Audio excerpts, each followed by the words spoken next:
Good morning. My name is Joe Bandel, and I am the last Rosicrucian. Today we're going to talk about a turning point. Now, we've been tracing the thread of what I call organic Gnosticism from as far back as the early goddess religions, on up to the 13th, 14th, 15th centuries. And I'm just going to summarize a little bit here as we kind of move into more um, a new area. Now, organic Gnosticism was of the people, the uneducated people. I've already talked about the rational atheists and the social enforcers that both lived in their heads, but in different ways.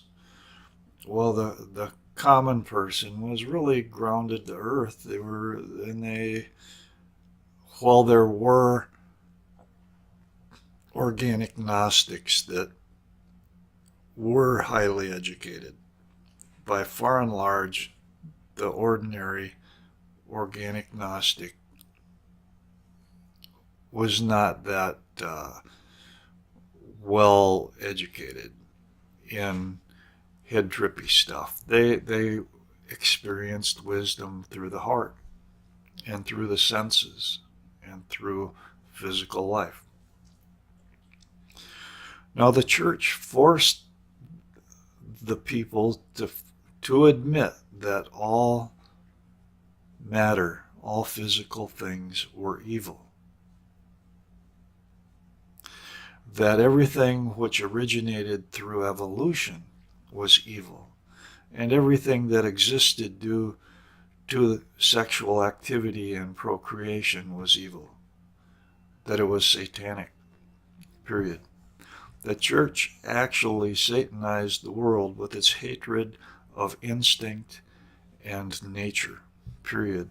The people were uneducated and didn't understand the head-tripping philosophies of how many angels could fit on the end of a pin, things like that, and the sophistries of the intellectual upper class. What did that have to do with getting food,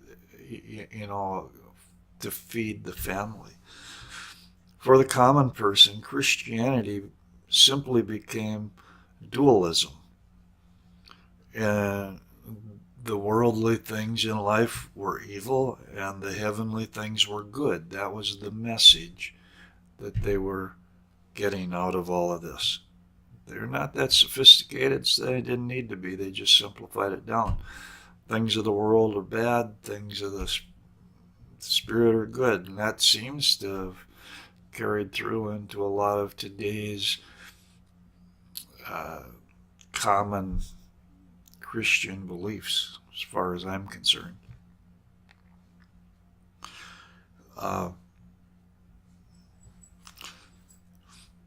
And nobody really cared if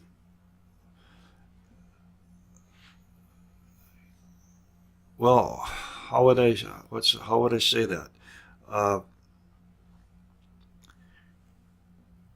what I'm trying to get at is there is a turning point, because up to this point, there is really a belief that the world was good, that God created the world in 7 days and it was good, that physical life was good, that the basic human life, that the blessings of physical life were good things.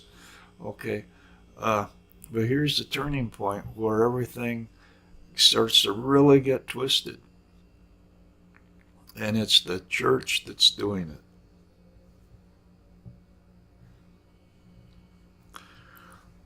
The dualism of organic Gnosticism, which basically I indicate as the loving embrace of male and female, opposites drawn together in a loving embrace, as opposed to the opposites of good and evil. That dualism of the love and embrace of male and female was forgotten. Nobody even recognized it anymore. But sexuality was rampant during that time. And the twisted religious beliefs created massive incubus and succubus experiences all over. Remember, incubus and succubus experience are cast off fragments. The human body gives them off through excess sexual orgasm energy, and they float around. But they come from the unconscious. They come from the demonic, I shouldn't say the demonic, the shadow side, the side that we reject. So they're twisted, and they appear to other people. They appear as demons. Okay, so we're talking about rampant sexuality where the air is thick with sexuality. And it's not a good sexuality. It's a pretty twisted sexuality. Here's a few quotes. Demons flowed around people on all sides, as if someone was submerged in the sea and surrounded above and below by water. Sometimes they surrounded the people like a dome so tightly that there was no space between them. The throng of demons is as great as the atoms of the sun. Here's another quote here. In every corner of life, a demon is hiding. Humans are at no time, in no place, safe from them, said the Cistercian abbot Richalmus in the year 1220. So you can, this is talking about that time period that we're talking. Satan ruled the earth, was the true and sole ruler of all things material and the ruler of mankind. This is the turning point where the church denied the physical life, the physical world, and gave it all to Satan. And it was Satan that taught the spiritual how to enter ecstatic states, mystical illuminations through intoxications and excessive practices, by breaking through the barriers that held people, by shattering the strict beliefs that people have. He taught about the magical link that connects all things together. And it was him alone that was the father of life and sexuality, propagation, evolution, and the eternal return of the soul through reincarnation over and over again. And it was not evil, so things got really turned back or upside down. It was not evil, but good that was a negation of life. All of a sudden the church is saying,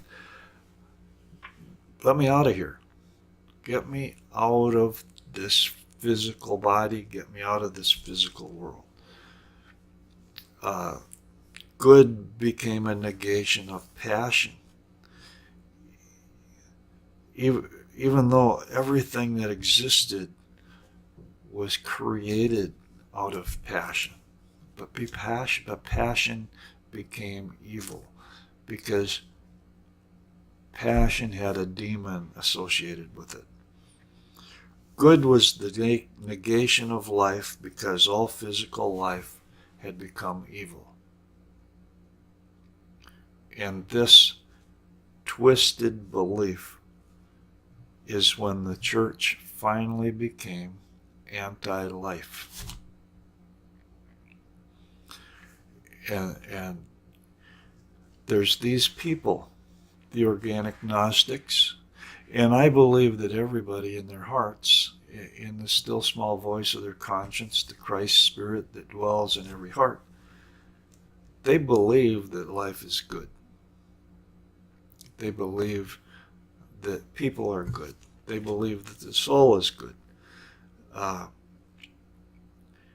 and this power of belief in the goodness that exists in the human heart was so powerful, and the hatred against the message that the church was sending out was so great that people would rather call, and this happened in the Gnostics,